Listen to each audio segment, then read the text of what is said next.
Greetings, everybody. It's me again. I'm in my car. It's shady here, quiet. It's a good thing. It's been a crazy week at work. Arduin. It's so weird, though. You guys can't really see. I feel weird at this. I don't know. It's not really helping. Maybe that helped. It needs to be like... Trying to figure out how to get this set up so that that's a better angle, I guess. Arduin, 1980.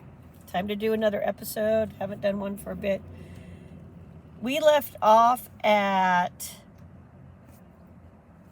magical artifacts and treasures. Though I should probably eventually do like all the spells or something, because they got some great ones in here. Eyes of Glory. I mean, come on. But let's take a look at their magical artifacts and treasure, what they're thinking. During the course of play, characters will come across items of magical nature. These can range from enchanted swords to magic amulets that bestow protection, special powers, or such like, to crystal balls and other working gear of mages. The following list will give the GM and players a general idea of what they are like. Arduin Trilogy has over 100 other such items if needed. However, this list is detailed enough for the GM to create his own treasure as needed. And any of you guys who have played D&D a long time know, there's a lot of stuff. A lot of stuff that's been created for that game system as well. I'm sure Pathfinder's in the same boat. I mean... lots and lots of stuff. I'll still buy like fanzines of stuff. Like I get some for Old School Essentials from time to time.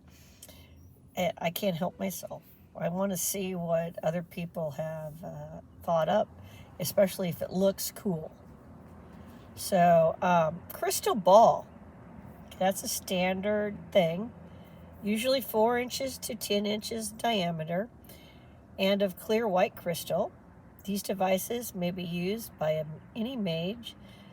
They allow the user to operate without mana cost, like the spell Mana Mirror. However, after each minute's use, the mage must rest for an hour. This item is normally worth 5,006 gold sovereigns. Rather specific there. And it's hard to find, but not rare. Gotta add that 6 in there. No round numbers allowed, right? That's interesting. Enchanted weapons, right? We've all seen those, usually swords. However, they can be of any sort. The more unusual weapon, the rarer they are. Any enchanted weapon is one that has adds to its combat capabilities and sometimes even other powers. These adds are an attack and damage bonuses and can even include weapons that burst into flames during combat or that wail or sing in battle. Most of these weapons have legendary names. The only limit here is that of the game master. Enchanted armor and shields. These items usually have adds to wearer's defense factor, adding to its armor class, and occasionally protection against fire, cold, or other dangers. An example might be an enchanted round shield that is 4 plus 3. So an armor class 4 plus 3. This means it has 3 adds to the AC of the user, upping the AC. Enchanted rings.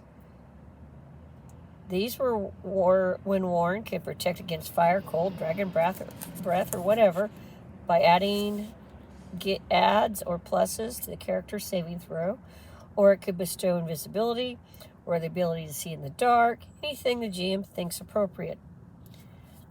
Enchanted amulets. These are roughly equivalent to enchanted rings, but normally not as powerful. They are thus more common. Enchanted clothing. This kind of magic is usually pretty rare and could be anything from a pair of boots that would allow the wearer to walk on water to a cloak that acts as a pair of wings, lifting the wearer in flight.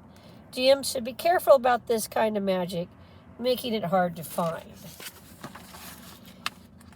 Okay. Oh yeah, we got more. So these are generalities, is what they've done. They've broken stuff down into generalities. I think they're probably putting out there, hey, DMs, GMs, come up with some of your own stuff, man. What's going to work for the whatever you're doing, right? Magic potions. And also, they spell magic just with a K in this game instead of with a C. I just found that interesting. These are concoctions, usually liquid, that when drank, spread onto the character or whatever, give many of the powers of enchanted rings, amulets, etc. However, these powers are normally temporary, lasting an hour or less. An example would be a potion of invisibility that, when drunk, makes the drinker invisible for, say, half an hour. The game master should understand that these potions are usually not labeled, so are hard to discover without the help of a mage using magic detection spell, even though they're probably the most common magic item made. Yeah, that was one of my points in my video that I did on the book, the last one on drugs and potions from the Book of Artifacts, was, when I was younger, yeah, I would, what I consider it is a role-playing game mistake. It certainly speeds things up, can get the players out of trouble, and keep them out of trouble. I would just say, oh, it's a +1 sword. It's a potion of healing. I should not have been doing that when I was younger, as a kid. Role-playing wise, they should have had to have investigated.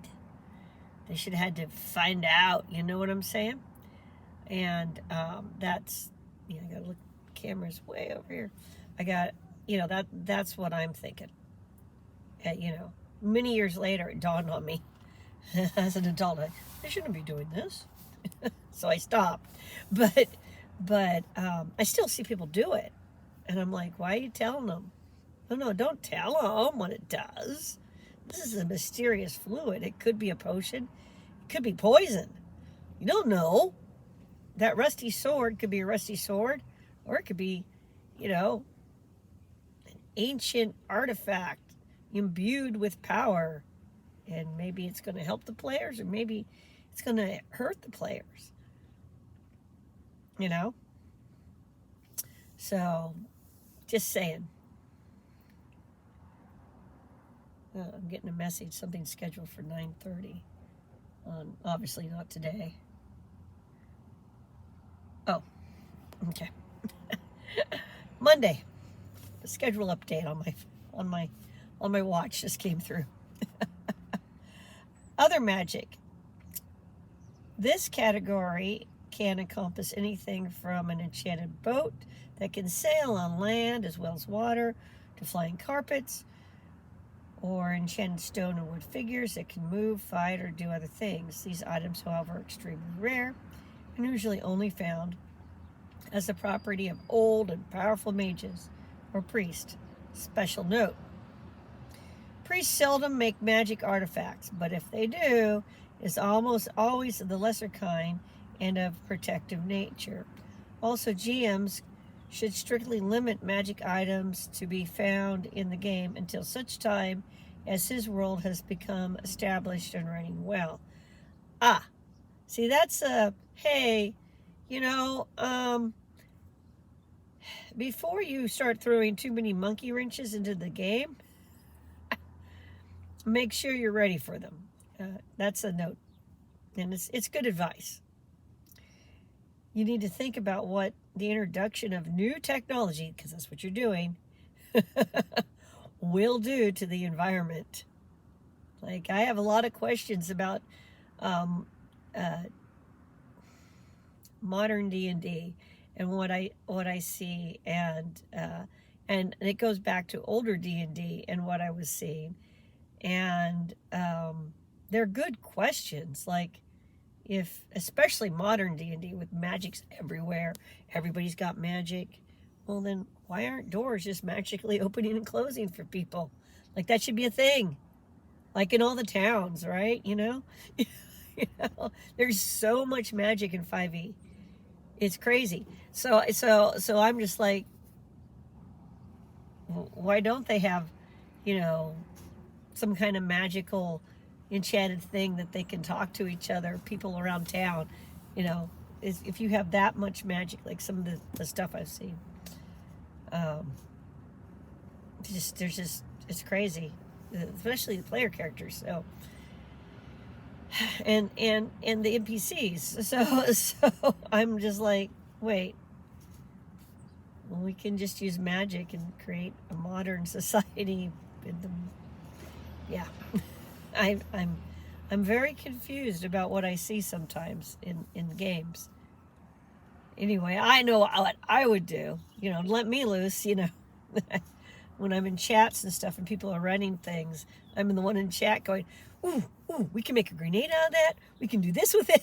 We can, you know, and everybody's like, oh my God, don't let her earn your game. Can we sell that? You know, can we sell that part of the monster? Is there a market for it? You know, I'm that player. How can we use the dead bugbear? So I'm just saying, with the amount of magic, you would think that medieval society would be heavily influenced. Like, it would be like a common thing, unless magic actually is rare. In other words, it exists, but for some reason it's rare. In which case you need to put your thinking cap on and explain that. Why is it rare, even though you got a magician and a cleric in your party? Okay, what's up with that? You need to think about these things. But Arduin is gonzo, so it's going to be what you let it be. That's the thing. And I know all the 5e people are now going, it's Renaissance, it's Renaissance, it's Renaissance. When did that happen? Somebody let me know when the Renaissance era thing happened, because I missed that. I was too busy playing medieval. And then, now I keep reading Renaissance. Everything's Renaissance. When did the Renaissance thing happen? I know it happened in, like, for Warhammer. But it can, you know what? You can play D&D any game time period you want. Just gotta be clever. I'll be honest.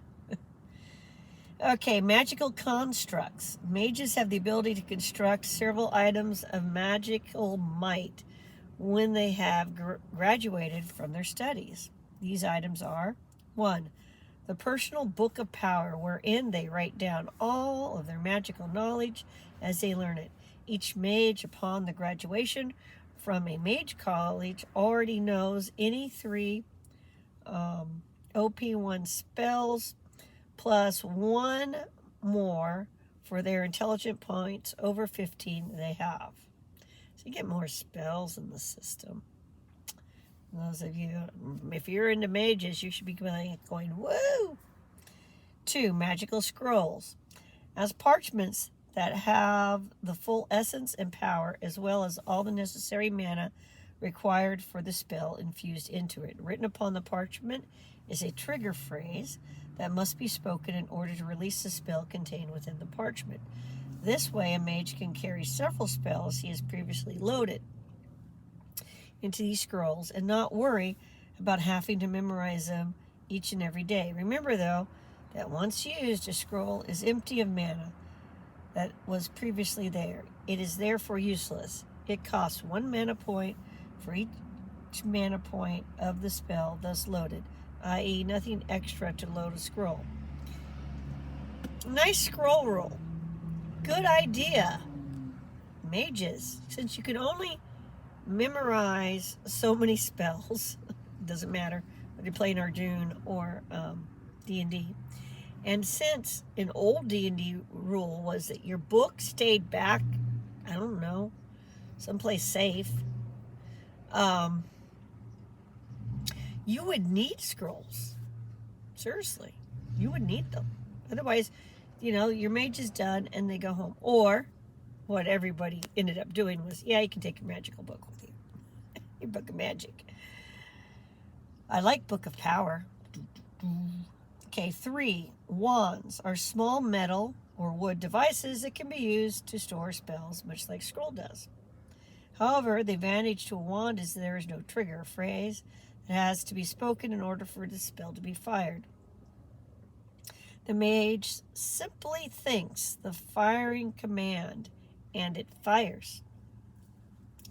The only drawbacks are, whereas a scroll only requires a basic mana for each spell in question, a wand requires triple the amount in order to be loaded. Secondly, a wand can only hold 3 uses of the same spell.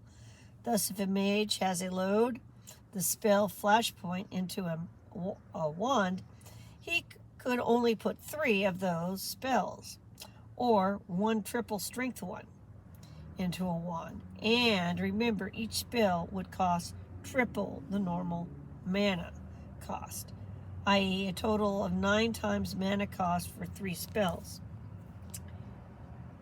Okay, rods are bigger than wands but smaller than staves. They function exactly as wands do, with the exception that everything goes by 5. Thus, the flashpoint spell could be loaded 5 times into the rod, or be of 5 times power. The cost is simple. Triple that of a normal spell cost, i.e. a total of 15 times mana costs for 5 spells. Staffs are nothing more than bigger rods and work on a by 10 ratio of power. So they came up with a system. It's pretty easy to follow. Each time a device is emptied of all its stored power, there is a 5% chance the device will shatter. Ooh.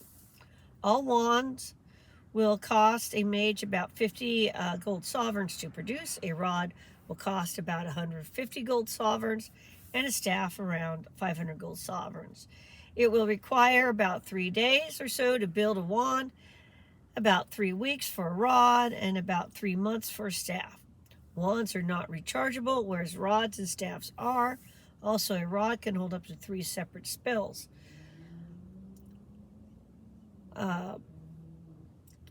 And a staff can hold up to 5.